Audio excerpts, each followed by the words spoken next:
Growing up, I was so into the Planet of the Apes. The original 5 movies from the late 60s and early 70s captivated and enthralled me the same way that Star Wars would later on. And man, that first movie was so huge.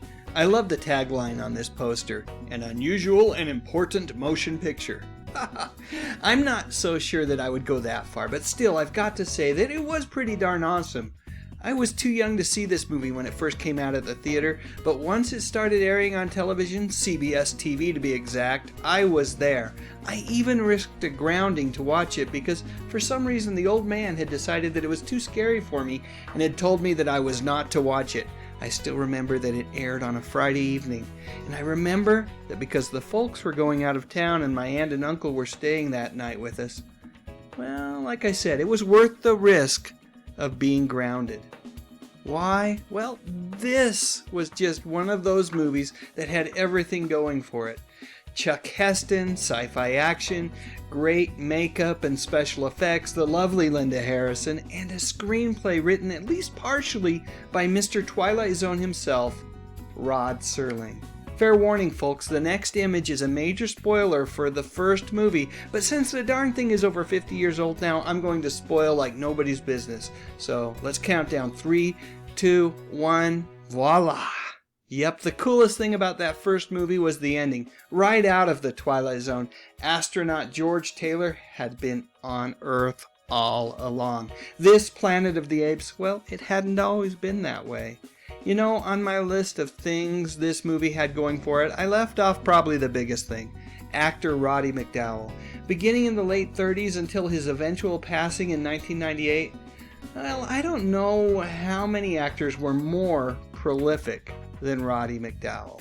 So anyway, you get my point. By 1973, the Planet of the Apes series was huge. I remember a friend of mine going to a theater to see all 5 movies at once. Doing simple math in my head, that was like roughly 10 hours, which seemed at the time to be a perfect way to spend an entire day.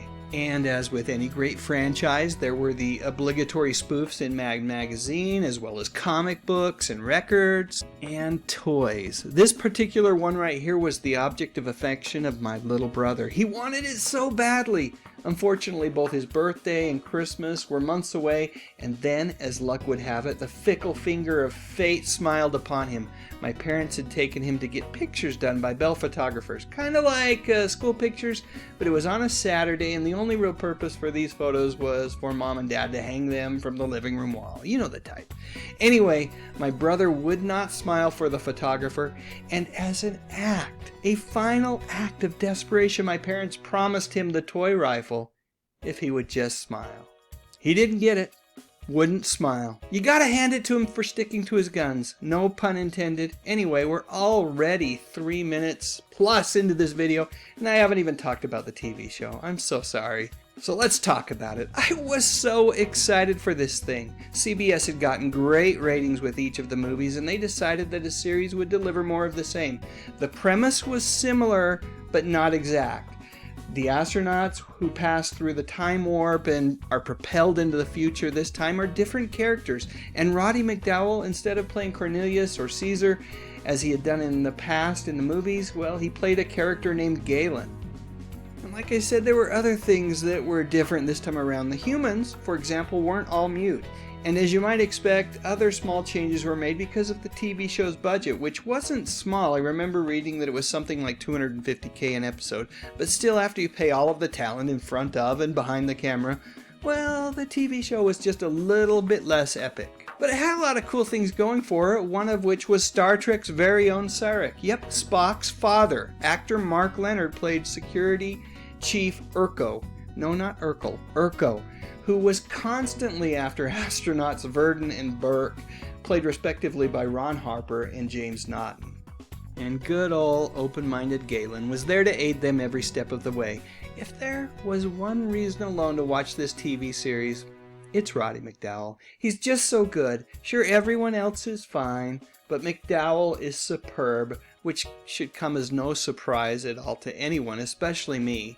I had, after all, loved Roddy McDowall's turn as the villainous bookworm on the classic Batman TV series, and although I didn't know it then, I would also come to appreciate McDowall as a voice actor, again playing one of Batman's villains, the Mad Hatter, in what is perhaps the best animated superhero cartoon show of all time, Batman the Animated Series. And like I said, that's not to say that Naughton and Harper weren't good.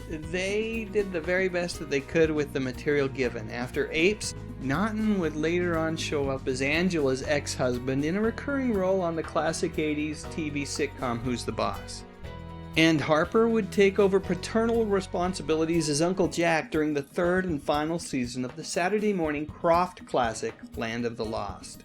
But getting back to the TV series, well, it didn't last all that long. Its final episode aired in mid to late December. There seems to be some controversy over the number of episodes that CBS actually aired before pulling the plug. All in all, there were 14 episodes produced. No one seems to argue about that. But many seem to think that episode 13, titled The Liberator, never saw the light of day and was unaired by CBS. The reasoning was that the episode, which dealt with the creation of a poisonous gas that was to be used as a weapon of mass destruction, was just too much during a time when so much craziness was already happening in the real world. Anyway, 13 or 14 episodes, it was just too short of a run. The show was never able to truly find itself, and like many wonderful canceled shows of the era, its potential remained untapped. I do love this image above, courtesy of 16 magazine. A salute to, and I quote, the sexy stars of the Planet of the Apes. Yep, only in 16 magazine, folks. Only in 16 magazine. Less than a year later, NBC would introduce an animated version, which again had completely different astronauts, but had some of the same ape characters from both the movies and the TV show. I love this cartoon. The art had a Johnny Quest kind of feel to it, which shouldn't be surprising since the same guy, Doug Wildey, was involved in both shows. 13 episodes were produced and aired from September to November of 1975, and then NBC continued to show repeats for the remainder of the 75-76 TV season. And then, well, I think everybody felt like it might be time to give the whole Apes thing a bit of a rest.